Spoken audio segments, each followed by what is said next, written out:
Alrighty, so quiz time. So of course, all these are from the quiz. You may or may not come across the same problems because it comes from a bank of questions, but let's see, what do we have here? So nice because they give us the graph for this one. I like it when they give us the graph because I like the visuals of it already there for me. I don't have to go graph it. If they didn't give me the graph and they asked the same thing, I would take this equation, I would just put it right into Desmos. No big deal. I need to get my nails done. Ignore those. Okay, so it says, which point lies outside? So number one mistake you guys will do is you just don't read the question correctly. So pay attention, underline the important details or whatever you think will help you so that you know what you're looking for. So which point lies outside the solution set? So everything that's shaded is the solution set. So what lies outside would be anywhere else. So I'm going to go ahead and look. So I go -2, +4. This is in the solution set. 2, -12, this is in the solution set. -1, -1, so -1, -1 is right here. That one's tricky. So I'm going to come back to this one. I'm going to talk to you guys about that. So then I go -4, -10, and I can see right there. Okay, so some of you guys might think, wait a second, they're all in the solution set, right? But I said, wait a second, I'm going to come back to this one right here, because this is on this line. Now, if it was a solid line, it would be part of the solution set. But this is what we say that the boundary is not included because it's got this dashed line. It's not equal to. So the boundary here is not included. So that means that that point is outside the solution set. So this was our answer. So it's really tricky because it's on it. And so you guys think, oh, wait, that's still part of it. No, because it's dashed. Now, again, if it was equal to, it would have been part of it. All right, so this next one, it says, which inequality represents this graph? So I look, can I go, okay, well, let's look at the vertex. My vertex here is going to be at 1, -3. It's opening to the right, so I know it's going to be my x equation. So my equation for this, I would say, is x minus h is equal to some, it's just going to be my y minus k squared. So we know now, here's my h, here's my k. So I have that it would be x minus 1 is equal to y, a -3 makes that +3 squared. And if I wanted to, because see how it's all +1 over here, I can just add my 1 over here and cross that off. So you can see that this should be a +3. Oh, there we go. This should be a, silly mistakes, -3. This is a +3 there. I was thinking ahead as when it goes into my equation, so sorry about that. Sometimes I think ahead and I do ahead. So it's going to be y -3, so I can already cross off those two because they don't match. Now the difference between them are these inequalities. So I need to figure out, well, which one is going to be where it's shaded inside, where it's shaded inside. Is it going to be when x is greater than that or when x is less than that? So here's what I would recommend is to pick a point. So if I pick a point, I'm going to pick my point 3, 3. So if I look here, 3, 3. I just picked something. Could pick 0, 0. Why don't I do 0, 0? I like 0, 0s. I always tell you guys to go for 0, 0s. So if I pick 0, 0, so this is not in the shaded region, right? It's not true. So if I pick my point 0, 0, and I'm not going to do my inequality, and it's going to be one of these two. So I'm going to put x and y in for 0. So I'm going to say 0 is what to my 0 minus 3 squared plus 1. Okay, so what do we want this to be? We want it so that it's not true, right? Because it's not shaded. So we want to make sure when we do this, we have the statement that's not true. So 0 is what to -3 squared is 9 plus 1 is 10. So 0, we want this to be not true because it's not shaded. So if I said it's 0 is less than 10. 0 is less than 10, that's true. So it has to be as greater than, it has to be greater than, because we want it to not be true because it's not included. So, and it's an equal to sign. So because it's a solid, they have only one option of that. So our correct answer then would be so that this inequality matches, so that this was my x is greater than or equal to. Remember that this was my whole y minus 3 squared plus 1. So it has to be greater than or equal to, which is this one right here. So again, it has to be not true because I picked a point. Now, if I picked a point anywhere in here, if I picked this point 3, 3, then I would need the statement to be true because it's included. So depending on what point you pick, it's either you want the statement to not be true or you want it to be true. The other way you could do this is you could graph each one of these in the calculator and match them up to you. Okay. Which point justifies the shaded area by satisfying this equation? You know what I'm going to do is I'm going to put this in my Desmos. So let's go to that. Where am I at here? And I have it already open. So let's go ahead. Let's plug it in. So I have y plus 1 quantity squared divided by 6. And it's going to be minus my x plus 2 squared divided by 24 is going to be greater than or equal to 1. And so there's my graph. Okay. So let me kind of clear out some of my stuff so I can see this better. I'm going to zoom out just a smidge. And can I show 2 screens at once? Okay.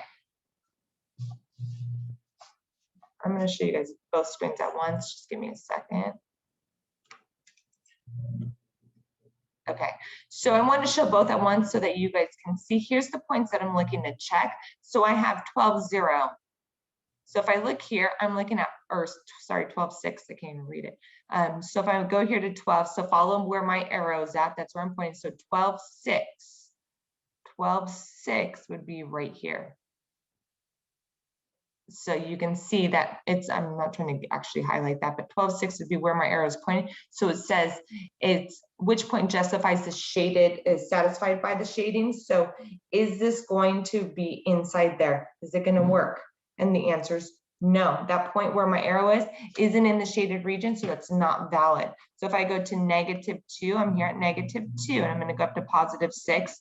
You can see this is in the shaded region. So this would be my answer, but let's check the rest. I could do +8, and I could do -6, so +8, and if I fall to -6, that's going to be right here. That's outside the shaded region.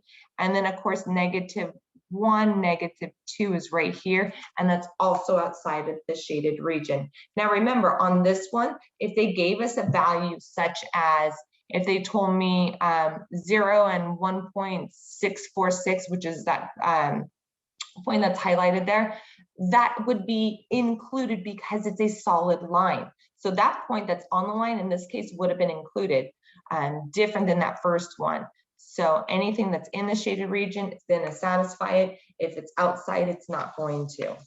The other thing that you could have done for this problem is you can always use your center. You can check by using that center value. It's the easiest one. So if I look here, this is my H, my K. So the center would have been -2, -1.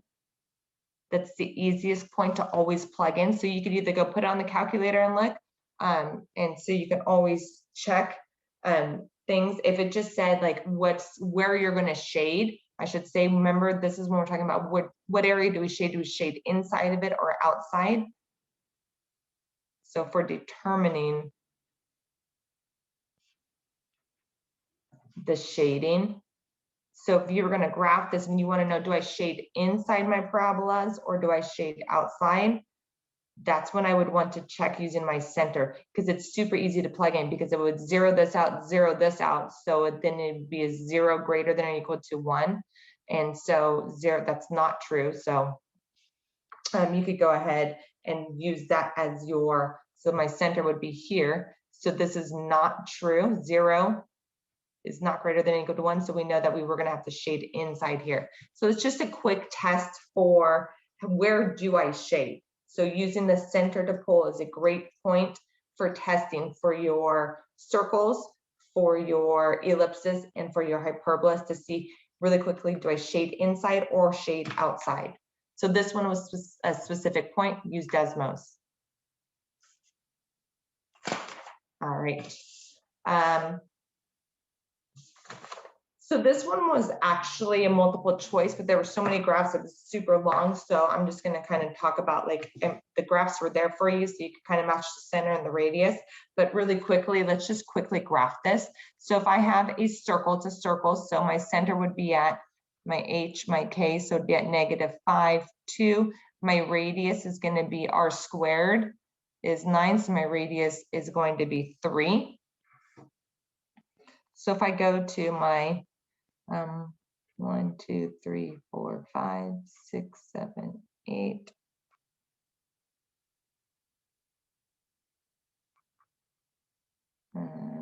And then I'm going to go 1, 2, 3, 4, 5, so 2. Okay, so my center is at -5, 2. Here's my center. I have a radius of 3, so it's going to be 1, 2, 3, up 1, 2, 3, 1, 2, 3, down 1, 2, 3. Here's my circle. Okay, so now I need to determine, do I shade inside or outside? Pick the center for these. So this is really easy. So check with your center, because that, again, it will zero it out. So I'm going to use -5, 2. So if it's true, the center is going to be included in the shading. If it's not true, it's excluded. So what I mean by that is, again, I'm going to plug in, here's my, what I'm going to plug in for my X and my Y. So it's going to be -5 plus 5 squared plus my 2 minus 2 squared is greater than or equal to 9. These are all going to zero out. Oops, 9. So 0 is greater than or equal to 9. 0 is not greater than or equal to 9, so it's not true. So that means that this is not going to be part of the shaded region. So everything out here would have been shaded. So again, on your actual quiz problem for this, it had all the graphs and you just had to match it with the correct one. My last one, it says which graph represents the inequality. Same thing here, so you're gonna have to match your graphs. And these ones I like to review because you need to put these in the correct format. So you could identify, like, what's your center, and then you can match it up with the graph that has the matching center. So you want to make sure that you do that. So this is a great review for how to put them together. So I'm going to group my X's together. I'm going to group my Y's together and move my -39 to the other side. So I end up with 7x squared minus 42x plus my 3y squared plus 6y is less than 39. Now I need to factor out, I have to GCF, so I need to factor out. I can only do completing the square when it's 1. So I need to factor those coefficients out. And so when I do that, I end up with 7. It's going to be x squared minus 6x plus something. And then this is going to be plus, it's going to be 3. And then it's going to be y squared plus 2y plus my blank is less than, and it's going to be 39 plus blank plus blank. But remember, this has a 7 here. So I need to have 7 times whatever that value is. And then I have a 3 here, so it's going to be 3 times whatever my value is. Completing the square, half of -6 is going to be -3. -3 squared is 9. 9 is what I'm going to use for my blank.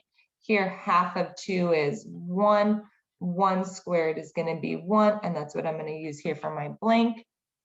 So here's a 9, here's a 1. As a perfect square, whatever's being squared here is going to go with my perfect square. So it's x minus 3 squared plus my 3, it's going to be y. This is a positive 1, so plus 1 squared is less than, this is going to be 39 plus my 63 plus 3. When I add it all up, I get 105. Remember, this has to be set equal to 1. So divide by 105, divide by 105, divide by 105. I don't know why I didn't use any colors today. So boring, isn't it? So 7 goes into 105. 15 times 3 goes into 105, 35 times, and this goes in a value of 1 time. So I have x minus 3 squared all over 15 plus my y plus 1 squared all over 35 is less than 1. So when I look at this, I have a center. My center is going to be 3, 1. So this is going to be an ellipse with the center at 3, 1. So 3, 1. Here's my center. I have an ellipse. So quick check. Is the center included? Is it included? So if I plug in 3 here, it would 0 out. If I plug in my 1 here, it's 0 out. So 0 less than 1. 0 is less than 1. This is true. So it's included. So it would be shaded in, everything in here. By the way, I didn't do it here because I was just sketching it, but if this is not equal to, so remember that your actual graph would be dashed. So again, I just did a quick check. If I'm plugging in the center though, it's going to be 3 minus 3. So it's going to cancel out to be a 0. This again would be, my center is -1. -1 plus 1 is going to give me a -1. Or sorry, -1 plus 1 is going to give me my 0. Let me redraw my sketch here so it matches. I'm going to go 3, -1. So this is at -1, and this is going to be at my 3. That's better. Alrighty. So again, that was just a quick check. You could plug this into your Desmos. They have graphs for you guys, so when you match them, it might be just as simple as just matching the centers, and the centers are going to be at 4 different spots. So you pick the one that has the right center. It may be that they have a solid line and a dashed line. You may need to check the points. It may have something like this, and then also may have a graph that matches that's shaded on the outside. So they're going to have different variations. So again, you could plug them into Desmos. You could quickly sketch it yourself. It's really easy to check with the center, however you prefer to do it. Good luck on your quiz today. If you have questions, let me know. I'll be here. I'll see you. Take care. Thank you. Bye, dear.